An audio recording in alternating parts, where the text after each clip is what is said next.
If any of you have had your creativity kind of get out of control, like to the point where a client looks at you and goes, "What the hell are you doing?"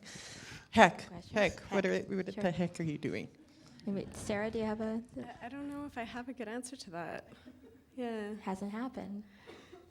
I mean, you do have to push it to all the extremes, but if you have a good creative brief and you're listening to your client, I find you can usually stop it before it gets to a crazy point. In my own personal work that I do for myself, I try to make it as ridiculous as possible because that's where I'm allowed to do whatever I want.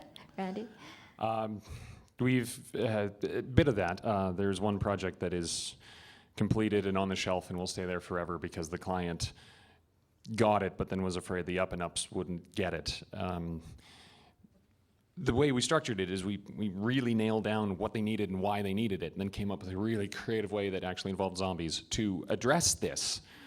But it was perfectly justified and made absolute sense on so many levels. And when we were one-on-one with the client, they got that. When they had to pass it up, they were afraid of that. They weren't able to do the same process. So again, it's about building that sandbox and playing within it. And then when you present it, presenting the sandbox first, and then showing the castle you've built in it.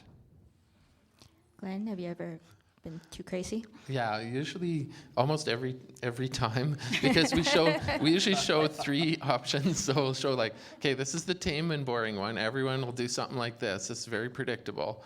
And then the person's like, oh, that actually looks pretty good. And then and then we're like, this is the medium, and then this is kind of the more advanced one. That's going to be a little bit wild, and it's going to be, people are going to be shocked and somewhat horrified that it's different and new, and it might create like conversations around your brand or something, right? So this is like that super wild.